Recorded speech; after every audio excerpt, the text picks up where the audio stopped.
Salam jumpa kembali bagi kita, sahabat-sahabat Kristus terkasih.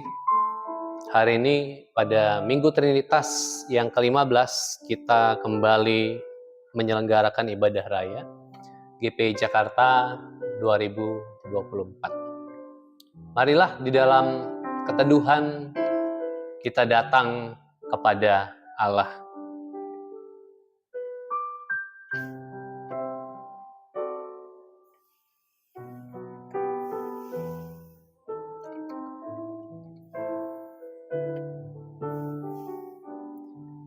Mazmur 15, Mazmur Daud. Tuhan, siapa yang boleh menumpang dalam kemah-Mu? Siapa yang boleh diam dalam gunung-Mu yang kudus? Yaitu Dia yang berlaku tak bercela, yang melakukan segala apa yang adil, dan yang mengatakan kebenaran dengan segenap hatinya, yang tidak menyebarkan fitnah dengan lidahnya, yang tidak berbuat jahat terhadap temannya, dan yang tidak menimpakan cela kepada tetangganya, yang memandang hina orang yang tersingkir tetapi memuliakan orang yang takut akan Tuhan, yang berpegang pada sumpah walaupun rugi, yang tidak meminjamkan uangnya dengan makan riba, dan tidak menerima suap melawan orang yang tak bersalah. Siapa yang berlaku demikian tidak akan goyah selama-lamanya. Mari kita nyanyikan pujian ini. Hanya dekat Allah saja, aku tenang.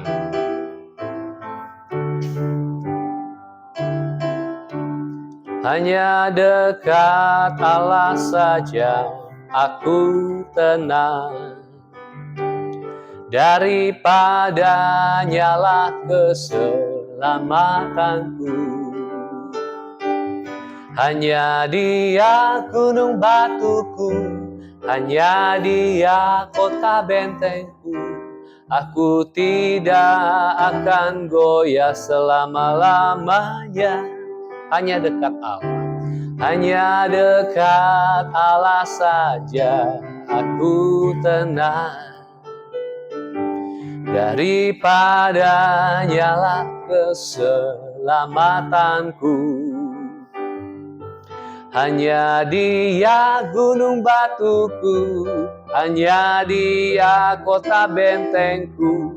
Aku tidak akan goyah selama-lamanya. Hanya Dia gunung batu, hanya Dia gunung batuku, hanya Dia kota bentengku.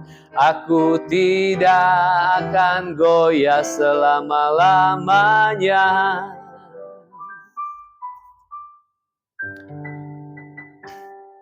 Kami memuji Engkau, kami memuji kebesaran-Mu, yang melaluinya kami di dalamnya hidup. Engkau adalah kehidupan kami, menopang kami bagaikan gunung batu. Karena itu kami patutlah bersyukur apapun situasi kami pada hari ini. Karena kami tahu dan percaya apapun yang kami alami, apapun yang kami hadapi, kami tahu kami bersandar dan berdiri pada gunung batu yang kokoh, yaitu Engkau Allah yang dinyatakan dalam Kristus Yesus. Itu sebabnya kami merayakan kembali Kristus yang bangkit itu. Dan pada hari ini juga dengan mengingatnya melalui perjamuan kudus, kiranya ibadah pada hari ini diberkati oleh Tuhan, karena di dalamnya kami merindukan perjumpaan dengan Engkau kembali. Sertailah dan tuntunlah ibadah hari ini. Demi Kristus Yesus Tuhan kami berdoa. Amin. Marilah saya jemput kita untuk bangkit berdiri dengan pengakuan selain Dia gunung batu, Dia juga kekuatan kita. Dia keselamatan kita. Tuhanlah kekuatan dan mazmur. Tuhanlah kekuatan dan mazmurku. Ya gunung batu dan keselamatanku, hanya padamu hatiku percaya. Kaulah menara dan kota perlindungan, kami mau selalu bersyukur. Ku mau selalu bersyukur, sebab cintamu padaku takkan pernah berubah. Hatiku percaya, walau bumi berguncang, gunung-gunung beranjak, namun kasih setiamu tak pergi dariku. Tuhan kekuatan bagi kita semua. Tuhanlah kekuatan dan mazmurku, Dia gunung batu dan keselamatanku. Hanya padamu hatiku percaya. Kaulah menara dan kota perlindungan. Ku mau selalu bersyukur, sebab cintamu padaku takkan pernah berubah. Hatiku percaya, walau bumi bergoncang, gunung-gunung beranjak, namun kasih setiamu tak pergi dariku. Ku mau selalu bersyukur, sebab cintamu padaku takkan pernah berubah. Hatiku percaya, walau bumi berguncang, gunung-gunung beranjak, namun kasih setiamu tak pergi dariku. Kasih setiamu tak pergi dariku. Silakan duduk. Ulangan pasal 4 ayat 1 sampai 2 dilanjutkan 6 sampai 9. Maka sekarang hai orang Israel, dengarlah ketetapan dan peraturan yang kuajarkan kepadamu untuk dilakukan, supaya kamu hidup dan memasuki serta menduduki negeri yang diberikan kepadamu oleh Tuhan Allah nenek moyangmu. Janganlah kamu menambahi apa yang kuperintahkan kepadamu, dan janganlah kamu menguranginya. Dengan demikian kamu berpegang pada perintah Tuhan Allahmu yang kusampaikan kepadamu. Lakukanlah itu dengan setia, sebab itulah yang akan menjadi kebijaksanaanmu dan akal budimu di mata bangsa-bangsa yang pada waktu mendengar segala ketetapan ini akan berkata, memang bangsa yang besar ini adalah umat yang bijaksana dan berakal budi. Sebab bangsa besar manakah yang mempunyai Allah yang demikian dekat kepadanya seperti Tuhan Allah kita, setiap kali kita memanggil namanya. Dan bangsa besar manakah yang mempunyai ketetapan dan peraturan demikian adil, seperti seluruh hukum ini yang kubentangkan kepadamu pada hari ini. Tetapi waspadalah dan berhati-hatilah, supaya jangan engkau melupakan hal-hal yang dilihat oleh matamu sendiri itu, dan supaya jangan semuanya itu hilang dari ingatanmu seumur hidupmu. Beritahukanlah kepada anak-anakmu dan kepada cucu cicitmu semuanya itu. Yakobus 1 ayat 17 sampai 27 berbunyi demikian. Setiap pemberian yang baik dan setiap anugerah yang sempurna datangnya dari atas, diturunkan dari Bapa segala terang. Padanya tidak ada perubahan atau bayangan karena pertukaran. Atas kehendaknya sendiri ia telah menjadikan kita oleh firman kebenaran, supaya kita pada tingkat yang tertentu menjadi anak sulung di antara semua ciptaannya. Hai saudara-saudara yang kukasihi, ingatlah hal ini, Setiap orang hendaklah cepat untuk mendengar, tetapi lambat untuk berkata-kata, dan juga lambat untuk marah. Sebab amarah manusia tidak mengerjakan kebenaran di hadapan Allah. Sebab itu, buanglah segala sesuatu yang kotor dan kejahatan yang begitu banyak itu. Dan terimalah dengan lemah lembut firman yang tertanam di dalam hatimu, yang berkuasa menyelamatkan jiwamu. Tetapi hendaklah kamu menjadi pelaku firman dan bukan hanya pendengar saja, sebab jika tidak demikian kamu menipu diri sendiri. Sebab jika seorang hanya mendengar firman saja dan tidak melakukannya, ia adalah seumpama seorang yang sedang mengamat-amati mukanya yang sebenarnya di depan cermin. Baru saja ia memandang dirinya, ia sudah pergi, atau ia segera lupa bagaimana rupanya. Tetapi barang siapa meneliti hukum yang sempurna, yaitu hukum yang memerdekakan orang, dan ia bertekun di dalamnya, jadi bukan hanya mendengar untuk melupakannya, tetapi sungguh-sungguh melakukannya, ia akan berbahagia oleh perbuatannya. Jikalau ada seorang yang menganggap dirinya beribadah, tetapi tidak mengekang lidahnya, ia menipu dirinya sendiri, maka sia-sialah ibadahnya. Ibadah yang murni dan yang tak bercacat di hadapan Allah Bapa kita ialah mengunjungi yatim piatu dan janda-janda dalam kesusahan mereka, dan menjaga supaya dirinya sendiri tidak dicemarkan oleh dunia. Marilah kita menyambut sabda Tuhan dengan penuh sukacita sambil menyanyikan Yesus kawan yang sejati. Yesus kawan yang sejati, bagi kita yang lemah, tiap hal boleh dibawa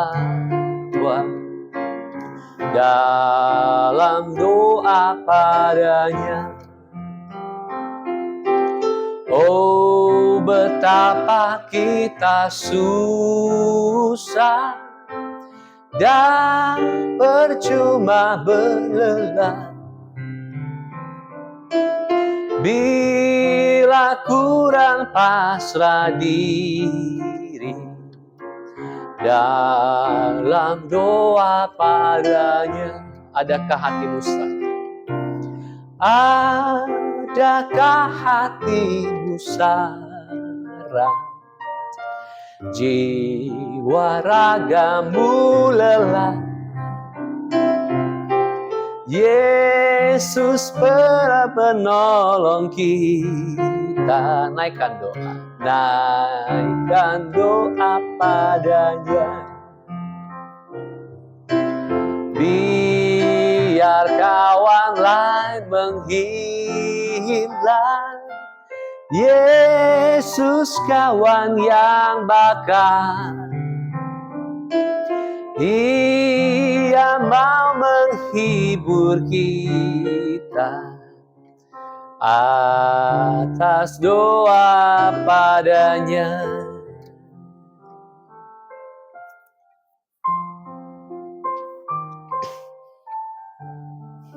Ya Allah, Engkaulah kekuatan kami, gunung batu kami, penghiburan kami.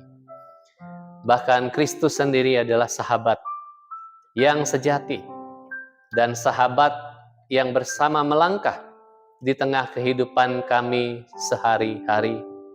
Sahabat yang mengerti kami dan sahabat juga yang berbicara kepada kami, mengingatkan kami, menegur kami, menuntun langkah-langkah kami selaras dengan maksud dan rencana Allah.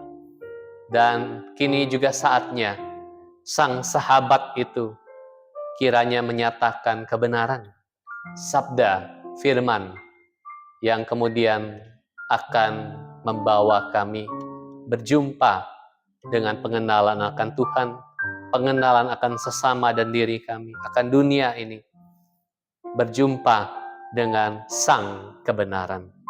Roh Allah, Roh Kudus, Roh kebenaran, tuntunlah kami, bukalah hati kami, sertailah hamba-Mu yang terbatas.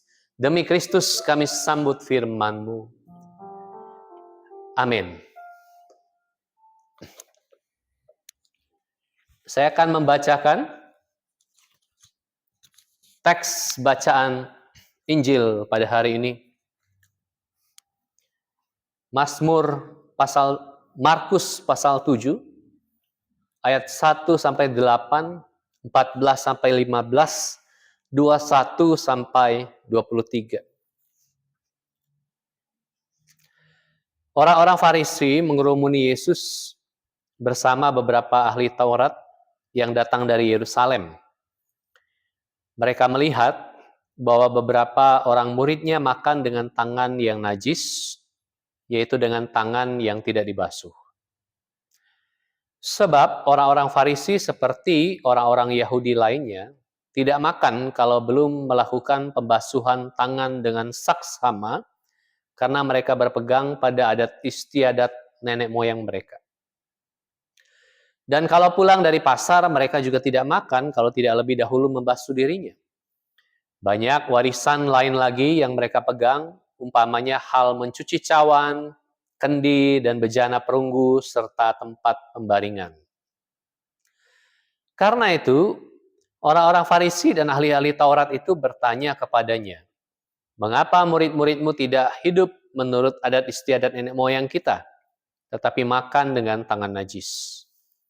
Jawabnya kepada mereka, "Tepatlah nubuat Yesaya tentang kamu, hai orang-orang munafik, seperti ada tertulis, bangsa ini memuliakan aku dengan bibirnya, padahal hatinya jauh dari aku. Percuma mereka beribadah kepadaku, sedangkan ajaran yang mereka ajarkan ialah perintah manusia. Perintah Allah kamu abaikan, dan adat istiadat manusia kamu pegang." Lalu Yesus memanggil lagi orang banyak dan berkata kepada mereka, "Kamu semua dengarkanlah aku dan pahamilah, tidak ada sesuatu pun dari luar seseorang yang masuk ke dalam dirinya dapat menajiskannya, melainkan hal-hal yang keluar dari dalam diri seseorang, itulah yang menajiskannya. Sebab dari dalam, dari hati orang, timbul pikiran jahat, percabulan, pencurian, pembunuhan, perzinaan, keserakahan, kejahatan, kelicikan, hawa nafsu, iri hati, hujat, kesombongan, dan kebebalan. Semua hal jahat ini timbul dari dalam dan menajiskan orang. Demikian pembacaan firman Tuhan pada hari ini. Berbahagialah kita yang merenungkannya dalam kehidupan kita. Sudah sebulan ini kita diajak untuk merenungkan topik seputar makanan. Karena 4 seri sebelumnya kita merenungkan tentang Yesus, Sang Roti Hidup. Dan saya mengatakan bahwa makanan itu bukan perkara sederhana. Karena kalau kita bicara soal makanan, kita bicara juga di sana soal kultur atau budaya setempat yang begitu kaya dan beragam. Hari ini seputar makanan lagi, tapi teks Markus pasal yang 7 mengajak kita untuk menyusuri budaya seputar makanan di abad yang ke-1 itu. Kalau kita menyaksikan bahwa budaya yang berlaku setempat bagi masyarakat Yahudi di Timur Tengah pada waktu itu adalah orang mencuci tangannya sebelum ia makan.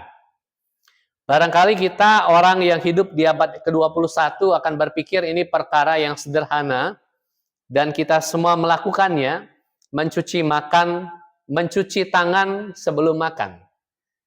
Untuk alasan higienitas atau alasan kesehatan. Kita cuci tangan supaya tangan kita bersih, tidak menempel kotoran dan bakteri yang akan ikut asupan ketika kita menyantap makanan. Kita cuci tangan kita. Tapi teks yang mengajak untuk kita renungkan pada hari ini tidak bicara soal higienitas sama sekali. Tidak ada hubungannya di sana. Teks ini mau bicara ada budaya makan yang sudah berlaku langgeng pada masa itu yang berhubungan langsung dengan namanya ritual agama. Ritual agama Yahudi pada waktu itu.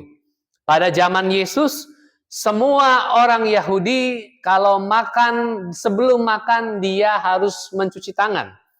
Bukan alasan higienitas, bakteri atau kesehatan, bukan sama sekali. Tetapi alasannya adalah ritual agama. Artinya kalau Anda berbudaya dan beragama Yahudi, cucilah tangan Anda seturut dengan urutan-urutan ritual tertentu sebelum Anda menyantap makanan.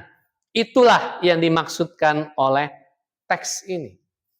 Anda bayangkan Yesus dan murid-muridnya masuk ke satu rumah barangkali untuk bersantap bersama, dan orang-orang Farisi melihat bahwa Yesus dan murid-muridnya tidak mencuci tangan. Sebagai orang Yahudi, Yesus dan kedua belas muridnya adalah orang-orang Yahudi. Anda bisa membayangkan betapa syoknya ahli Taurat dan orang-orang Farisi mengamati itu. Ritual cuci tangan itu terkait erat dengan identitas keyahudiannya, dengan agamanya, dengan budaya sehari-harinya. Kok bisa-bisanya sang guru ini, yang disebut guru kitab suci barangkali ya, pengajar ini bersama dengan murid-muridnya tidak melakukan apa yang menjadi semacam identitas, gaya hidup, praktik keberimanan pada masa itu. Itu menimbulkan syak wasangka, atau dalam bahasa Paulus menjadi batu sandungan bagi orang-orang Farisi dan ahli-ahli Taurat. Lalu orang-orang Farisi dan ahli-ahli Taurat seperti mengadakan semacam persekongkolan ya, atau semacam konsolidasi. Biasanya tidak selalu mereka bersepakat atau tidak selalu mereka berkonsolidasi dalam satu momen, tapi dalam perkara yang tampak sederhana ini, teks kita mengatakan bahwa orang Farisi dan ahli Taurat itu melakukan konsolidasi dan mereka menggerebek Yesus. Kok murid-muridmu tidak mencuci tangan sebelum makan? Ini bahasa sederhana kan, untuk menuding bahwa Yesus juga tidak melakukannya. Maka disebutkan murid-muridnya. Sebetulnya Yesus juga tidak mencuci tangannya. Mereka menggerebek Yesus berdasarkan ritual budaya paradigma agamawi yang mereka anut pada waktu itu, yaitu ritual purifikasi itu, ritual penyucian itu. Mereka bertanya kepada Yesus. Dan kalau kita sedikit menyimak bagaimana ritual purifikasi atau ritual penyucian ini dilakukan oleh orang-orang Yahudi, sebetulnya tidak bisa dilacak secara persis.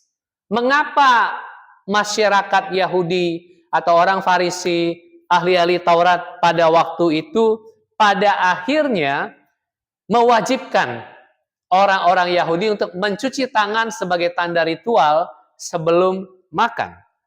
Karena pada mulanya kita tahu dalam perjanjian lama, ritual penyucian itu hanya dilakukan oleh imam.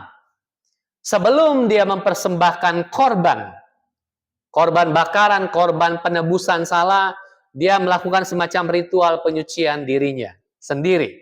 Bukan dilakukan oleh umat, tidak. Hanya dilakukan oleh imam sebelum mempersembahkan kurban. Tapi berabad-abad kemudian tafsiran perkembangan agama bergeser. Sehingga pada zaman Yesus, entah apa sejarahnya, praktik purifikasi, ritual penyucian ini bahkan dilakukan sampai hal sesepele sebelum makan.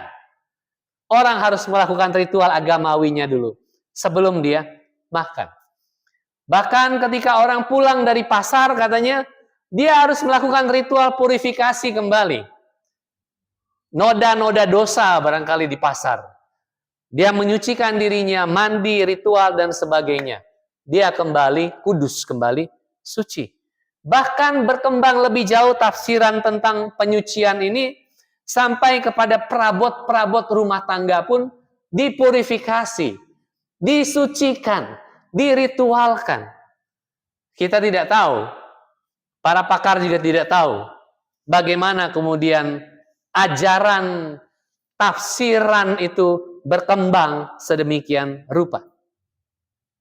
Dan atas dasar tafsiran yang berkembang itulah, yang barangkali mereka juga yang memproduksi dan menguasai, mengontrol tafsiran itu, orang Farisi dan ahli-ahli Taurat itu, mereka pula yang memberlakukannya secara sosial kepada masyarakat Yahudi, mereka yang memegang wewenang dan otoritas itu, power and control itu. Lalu Yesus bilang, hai kamu orang munafik. Di ayat yang ke-6.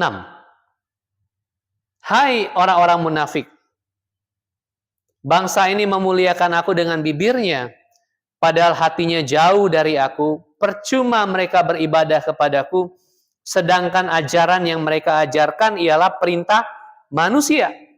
Perintah Allah kamu abaikan, dan adat istiadat manusia kamu pegang. Yesus pakai istilah adat istiadat. Dari semula adalah perintah Allah. Kalau kita baca di dalam Ulangan pasal 4 tadi ya, umat Israel itu dipanggil untuk mendengarkan ketetapan Tuhan, lalu jangan menambah ataupun mengurangi perintah Allah atau ketetapan itu. Lakukan dengan setia. Tapi pada teks Markus pasal yang ke-7 ini, kita kemudian menyaksikan secara historis bagaimana perintah Allah itu ditambah-tambahi sedemikian rupa sampai kepada perintah untuk mencuci tangan sebelum makan. Yesus bilang itu adat istiadat manusia. Kamu sudah bergeser dari melakukan perintah Allah, semata-mata hanya melakukan perintah manusia. Dan Yesus tahu persis manusia yang dimaksud adalah mereka sendiri yang memproduksi kebenaran dan tafsir atas perintah Allah itu. Dan Yesus bilang, kamu munafik. Kamu menilai saya dan para murid tidak mencuci tangan dengan judgement yang engkau buat. Tapi judgement dan penilaian etis yang engkau buat ternyata frameworknya, kerangka kerja, bingkai berpikirnya bukan lagi perintah Allah. Tapi kamu sudah bergeser sedemikian jauh, kamu buat tafsiranmu sendiri, lalu kamu bingkaikan itu, memasukkan aku dan para murid ke dalam bingkai itu sendiri. Dan engkau yang memproduksi dan memegang kebenarannya di sana. Sementara kami dimasukkan ke sana. Dan kami dianggap sebagai penjahat yang tidak melakukan ritual agama itu, yang tidak mencuci tangan kami. Yesus bilang, itu munafik. Kamu meleset dari perintah Allah, tapi kamu bertindak sebagai Allah dengan menetapkan perintah-perintahmu sendiri kepada masyarakat Yahudi. Yesus mau bilang begitu. Karena apa? Perintah Allah itu, kata Yesus, persoalan mendasarnya bukan pada semata-mata bagaimana orang melakukannya. Bukan semata-mata bagaimana orang mempraktikkan ritual ini, ritual itu.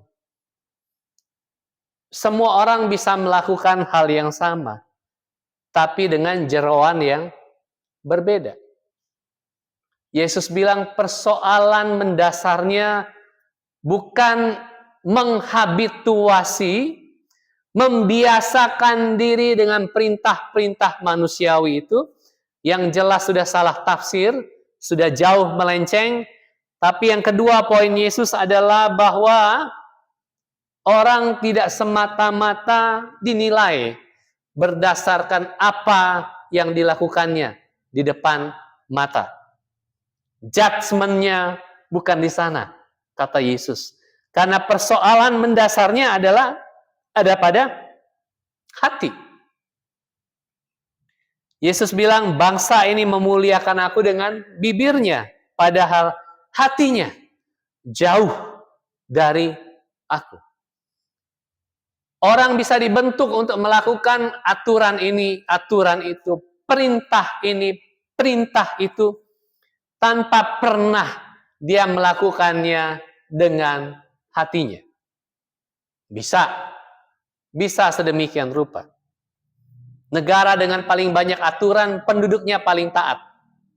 Tapi kalau Anda cek hatinya, belum tentu mereka melakukan itu karena mereka sepenuh-penuhnya mau melakukan itu. Tapi semata-mata karena ada hukum yang melarang atau menentukan untuk melakukan itu. Maka Yesus bilang, bukan luarnya yang diubah, bukan. Tapi jeroannya, dalamnya, hatinya, sesuatu yang di dalam. Yesus tidak mengatakan bahwa hati di sini dalam terminologi modern, sebagaimana psikologi populer memahami soal hati. Hati di situ bukan semata-mata perasaan dan emosi.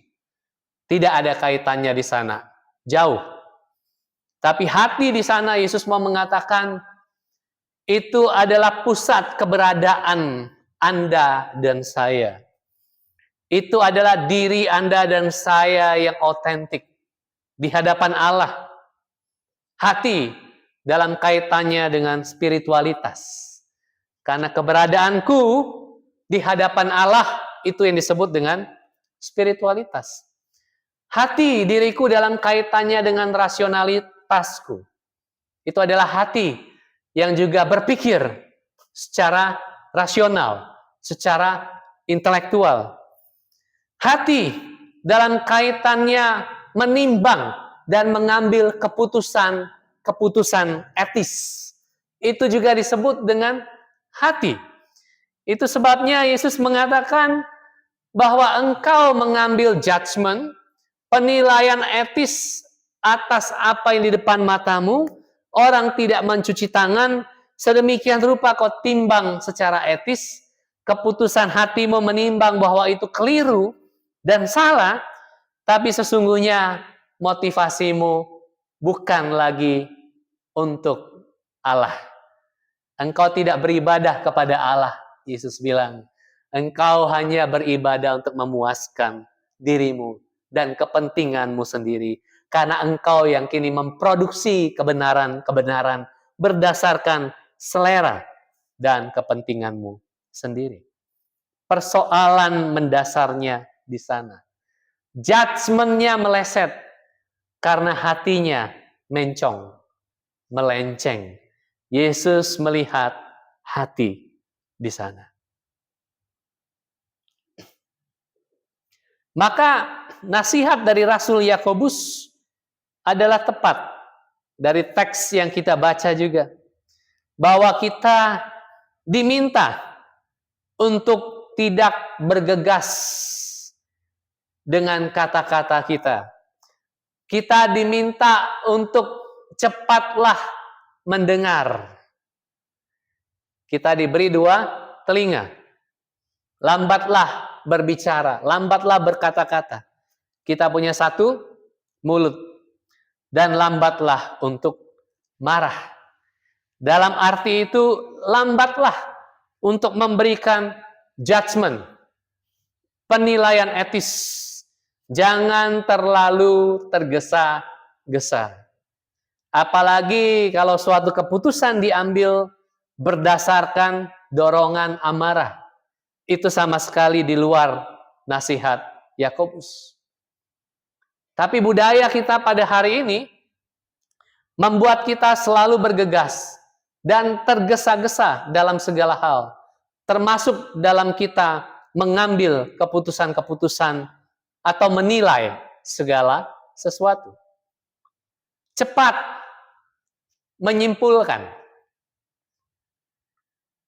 Kalau dalam dunia kampus kan orang tidak boleh cepat menyimpulkan. Diskusinya harus panjang. Kesimpulan itu di belakang. Kesimpulan itu setelah orang berdiskusi sedemikian rupa. Setelah orang melakukan riset secara serius. Setelah orang berjerih lelah memastikan variabel A, B, C, D, dan seterusnya. Mendebatnya dengan para pakar yang lain. Baru mengambil kesimpulan. Jadi perjalanan menuju kesimpulan itu sangat panjang, sangat jauh, dan melelahkan. Itu di dunia kampus. Tapi dunia akademik pada hari ini yang dipolitisasi, juga orang selalu didorong untuk cepat. Cepat memproduksi tulisan. Cepat tiba-tiba bergelar profesor. Ini adalah penyakit di negeri kita. Politikus tiba-tiba profesor. Apa hubungannya menjadi politikus dengan menjadi profesor? Profesor itu bukan gelar politik. Misalnya begitu. Dan media selalu mengkritisi itu setiap hari. Karena kita jengah dan kita muak dengan kelakuan politikus kita. Yang serba instan itu. Dinasti apalagi? Seorang anak tiba-tiba punya harta yang fantastis.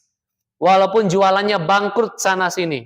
Tapi tiba-tiba hartanya bertambah 4 kali lipat. Kita tidak tahu dari mana. Tidak mungkin tidak korupsi. Tidak mungkin kita mengatakan orang itu bersih. Tapi budaya instan, budaya dinasti, itu terjadi di mana-mana. Dan kita juga diminta untuk secara cepat menjudge, menyimpulkan, menilai, dan seterusnya. Kehidupan Kristiani kita ditantang untuk tidak lagi cepat mendengar, cepat saja ambil keputusan, dan seterusnya, dan seterusnya. Untuk membuat renungan ini menjadi sedikit problematis, saya mau sampai kepada kisah mukbang. Kalau Anda mendengar kata mukbang, Anda pasti berpikir banyak hal yang problematis dengan konten-konten mukbang. Makan besar ya. Orang bisa makan dengan porsi yang sangat besar. Anda dan saya bisa mengkritisi secara etis sedemikian rupa. Kenapa dia mengumbar-umbar hasrat gelojoh untuk makan banyak porsi? Tidak baik, itu mengumbar hasrat sedemikian rupa. Orang lain mengkritik. Di tengah banyak orang kelaparan, situ malah menambah porsi sedemikian rupa. Kritik macam-macam sedemikian rupa. Konten yang tidak mendidik. Mukbang. Anda bisa deretkan banyak kritik di sana. Tapi saya tidak mau masuk ke kritik tentang mukbang. Saya mau mengajak kita untuk merenungkan. Ada satu YouTuber mukbang bernama Suyang. Suyang adalah seorang perempuan Korea yang kurus dengan konten mukbang 10 juta subscribers. Uangnya banyak sekali. Orang banyak menonton dia. Namanya Suyang. Dia makan banyak sekali. Dia rutin sekali membuat konten mukbang itu. Orang mungkin mencela secara etis. Apa-apaan sih? Anda mendulang uang dari konten-konten yang demikian. Tapi kisah Suyang ini adalah kisah yang memilukan. Dan saya mau masuk ke sana. Suyang menjadi seorang YouTuber mukbang bukan karena dia mau. Pertama kali dia membuat konten mukbang itu karena dia dipaksa dan diancam oleh pacarnya. Jadilah dia membuat konten mukbang itu sampai hari ini. Pacarnya mengintimidasi dia, menindas dia, mengancam dia. Kalau kamu tidak buat konten, saya umbar foto hubungan seksual kita ke dunia, dan seterusnya, dan seterusnya. Dan Su Yang harus terus-menerus membuat konten di bawah ancaman pacarnya yang abusif, yang manipulatif itu. Sampai hari ini 10 juta subscribers. Dari awal dia dipaksa. Bahkan keuntungan dari dia menjadi YouTuber yang sangat terkenal, itu pun uangnya dimakan oleh pacarnya.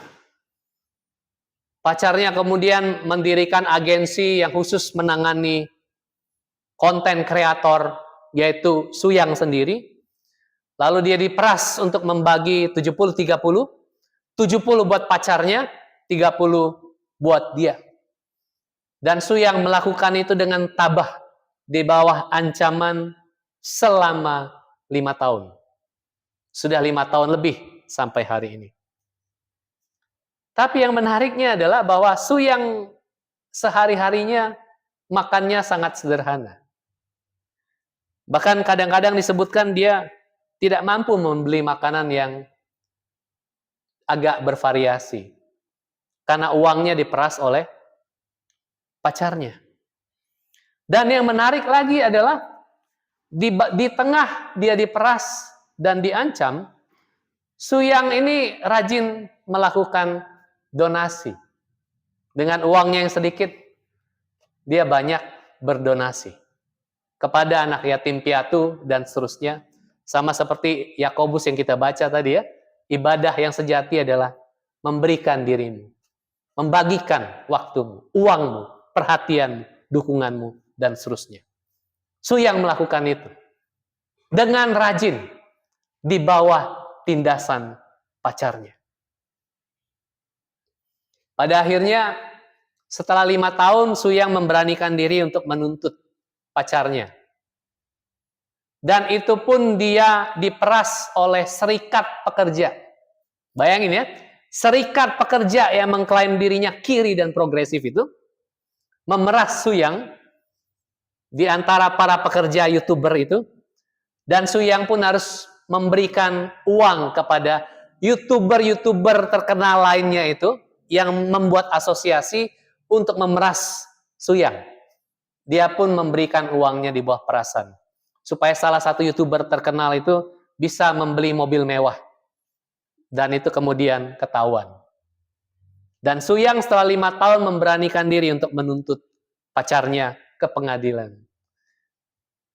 Tapi plot twist-nya adalah ketika berkas itu sampai di pengadilan, pacarnya memutuskan untuk mengakhiri hidup.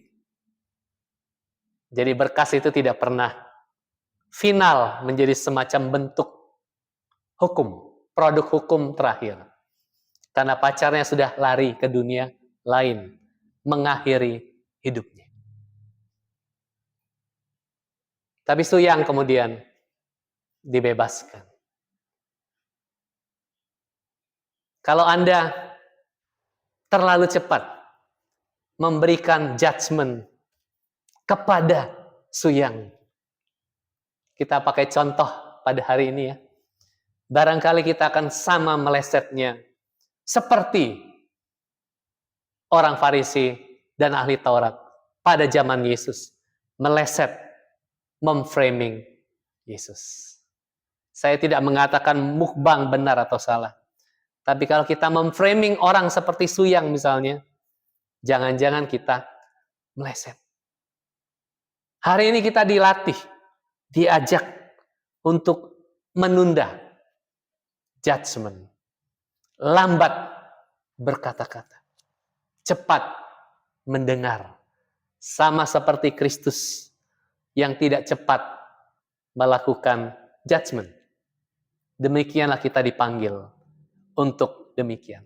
Mengolah hati, pusat keberadaan diri kita, sehingga selaras dengan perintah Allah.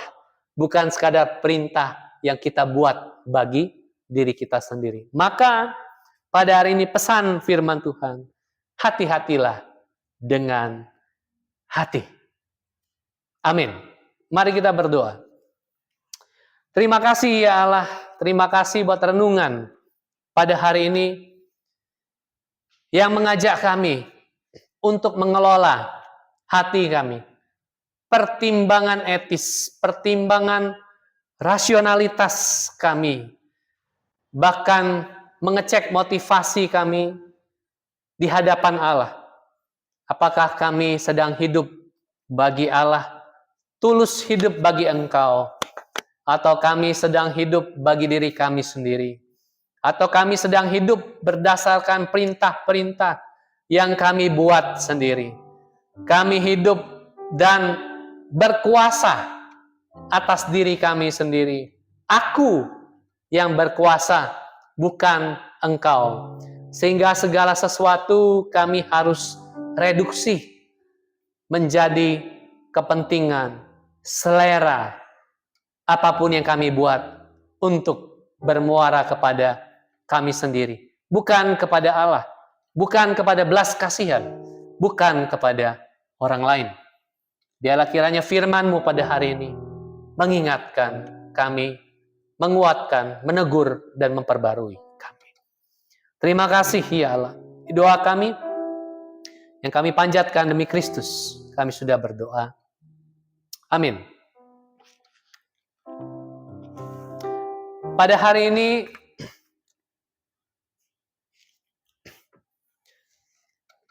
kita kembali melayankan perjamuan kudus. Di hadapan kita sudah tersedia roti dan anggur. Saya akan membacakan. Sebab apa yang telah aku teruskan kepadamu, telah aku terima dari Tuhan, yaitu bahwa Tuhan Yesus pada malam, waktu ia diserahkan, mengambil roti,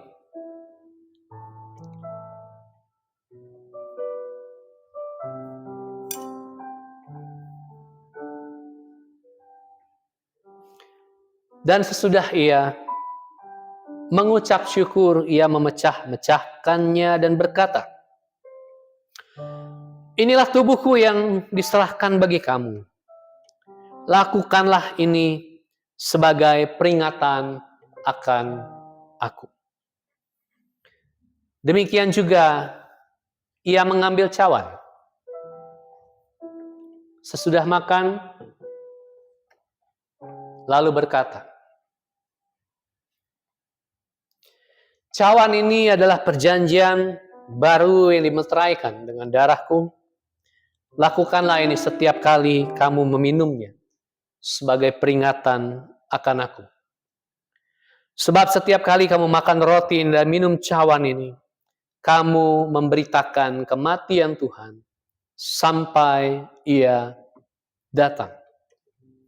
Segalanya tersedia di hadapan kita.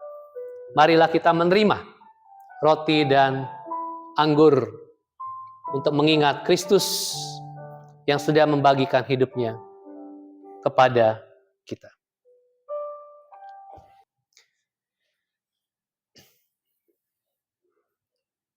Mari dengan berdiri kita menyambut tubuh Tuhan. Roti ini adalah tubuh yang terkoyak bagi kita semua. Marilah kita makan dengan ucapan syukur.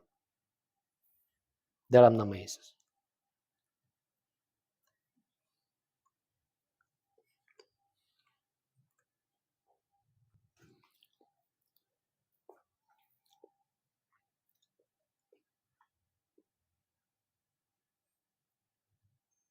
Cawan ini adalah darah Kristus yang tercurah bagi kita semua.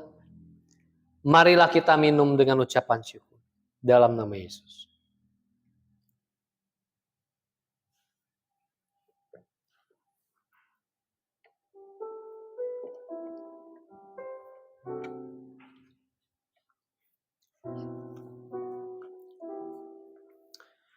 Terima kasih ya Allah. Terima kasih karena kami diundang oleh anugerah berbagian di dalam kasih Allah, dalam pengorbanan Yesus Kristus yang membagikan hidupnya bagi dunia, bagi kami semua. Terima kasih karena Kristus senantiasa menantang kami untuk tidak hidup berdasarkan kebenaran kami sendiri, tetapi hidup berdasarkan Kristus Sang kebenaran yang menantang paradigma kami, yang menantang pola pikir kami, yang menantang hasrat-hasrat kami yang butuh dipuaskan. Tapi terima kasih karena di dalam Kristus kami menerima kebenaran, kami menerima pemenuhan hidup kami. Terima kasih, kami menerima kasih dan anugerah. Terima kasih ya Allah, terima kasih. Demi Kristus kami sudah berdoa. Amin. Marilah dengan tetap berdiri bersama dengan gereja Tuhan di segala tempat dan segala zaman. Marilah kita mengikrarkan pengakuan iman rasuli. Aku percaya kepada Allah, Bapa yang Maha Kuasa, Khalik langit dan bumi, dan kepada Yesus Kristus anaknya yang tunggal Tuhan kita, yang dikandung dari Roh Kudus, lahir dari anak darah Maria, yang menderita sengsara di bawah pemerintahan Pontius Pilatus, disalibkan, mati dan dikuburkan, turun ke dalam kerajaan maut. Pada hari yang ketiga bangkit pula dari antara orang mati, naik ke surga, duduk di sebelah kanan Allah, Bapa yang Maha Kuasa, dan dari sana ia akan datang untuk menghakimi orang yang hidup dan yang mati. Aku percaya kepada Roh Kudus, gereja yang kudus dan am, persekutuan orang kudus, pengampunan dosa, kebangkitan tubuh, dan hidup yang kekal. Amin. Silakan duduk. Marilah kita memberikan persembahan karena Kristus sudah memberikan juga dirinya pertama dan terutama bagi kita semua. Jadikan aku indah.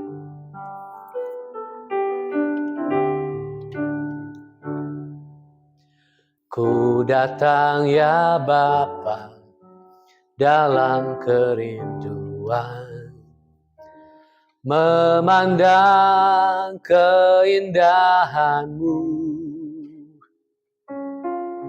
Ku berikan segalanya, semuanya yang ada. Ku ingin menyenangkan hati-Mu, oh Tuhan.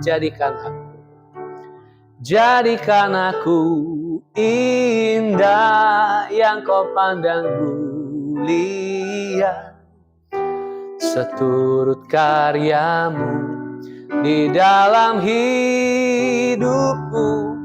Ajarku berharap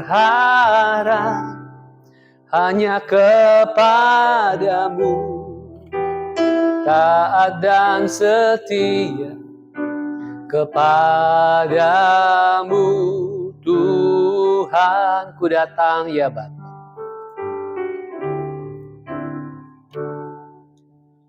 ku datang ya Bapa dalam kerinduan, memandang keindahan-Mu.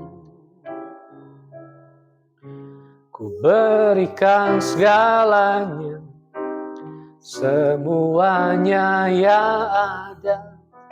Ku ingin senangkan hati-Mu, oh Tuhan. Jadikan aku indah yang Kau pandang mulia, seturut karya-Mu di dalam hidupku. Ajarku berharap hanya kepadamu, taat dan setia kepadamu Tuhan.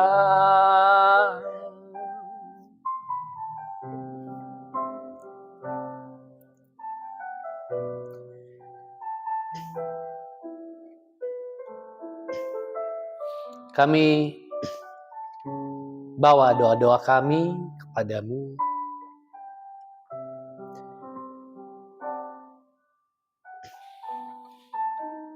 Kami membawa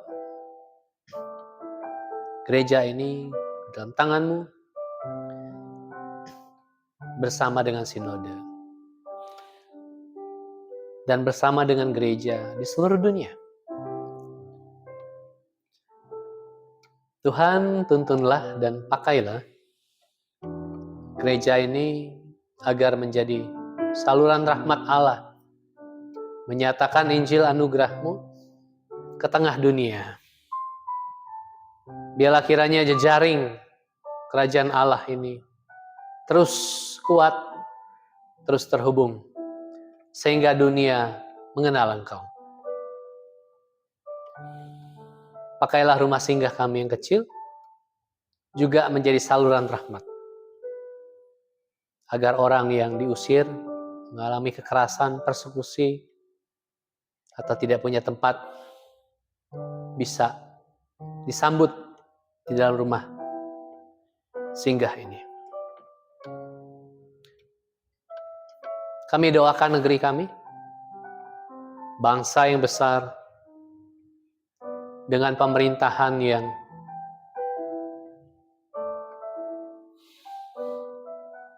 banyak tanda tanya dari masyarakat tentang pemerintahan kami. Biarlah kiranya Engkau berbelas kasih agar semakin banyak, semakin rapi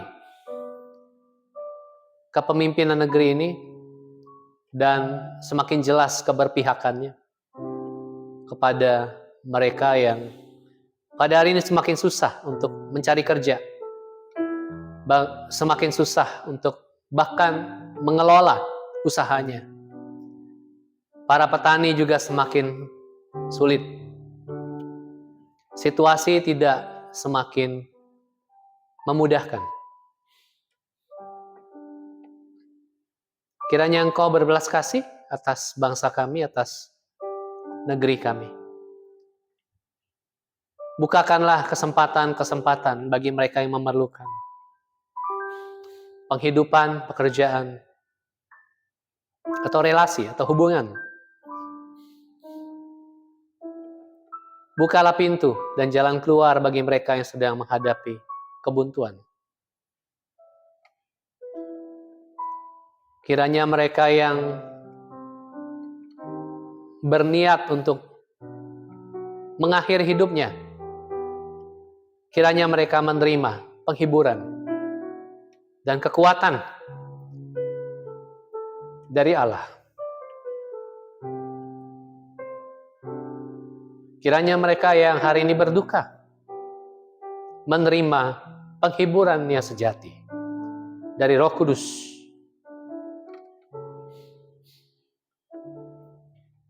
Kiranya mereka yang lemah,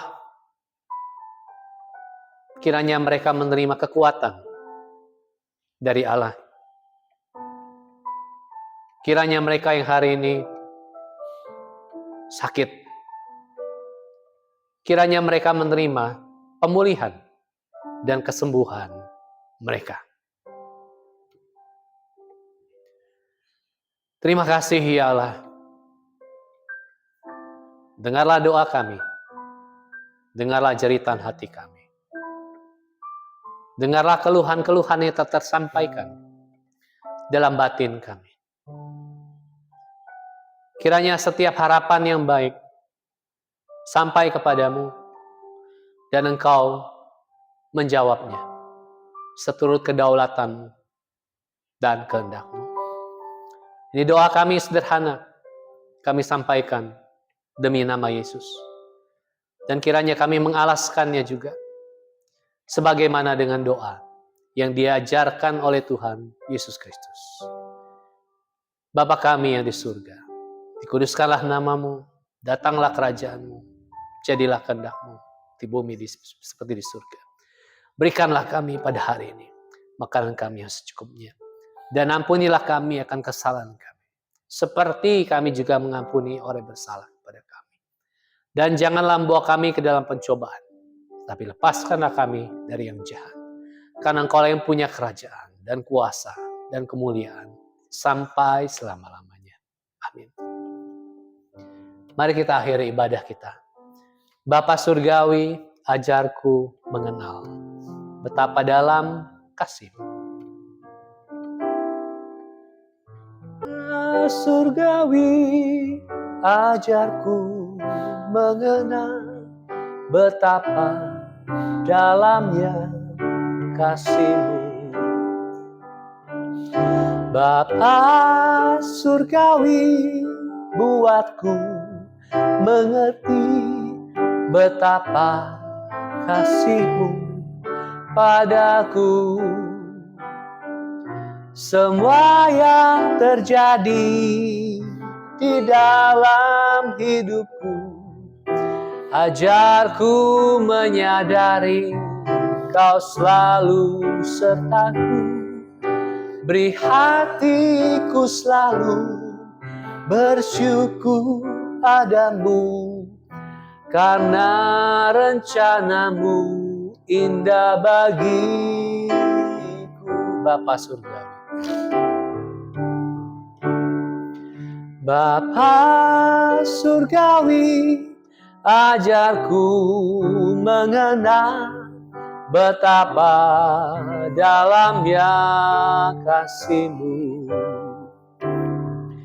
Bapa Surgawi, buatku mengerti betapa kasih-Mu padaku. Semua yang terjadi di dalam hidupku, ajarku menyadari Kau selalu sertaku.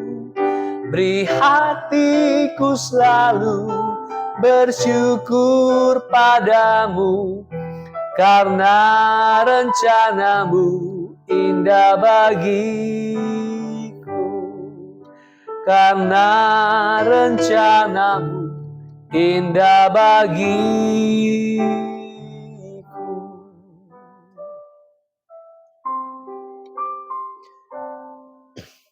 Marilah sahabat-sahabat Kristus, kembalilah ke tengah kehidupanmu.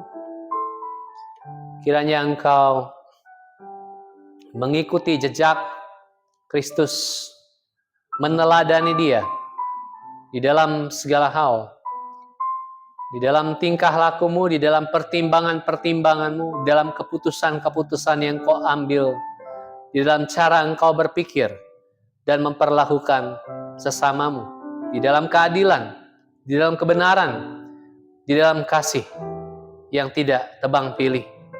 Kiranya orang lain merasakan kasih Allah melalui hidupmu, merasakan pembebasan, merasakan pemulihan melalui kehidupanmu. Dan kiranya kehidupanmu menjadi saksi betapa rahmat dan anugerah Allah itu diperluas bagi sesama dan sekitar dan dunia kehidupanmu. Terimalah berkat dari Allah Bapa, kasih sayang dari Tuhan kita Yesus Kristus, dan persekutuan dengan Roh Kudus tinggal tetap menyertai engkau sampai selama-lamanya. Amin.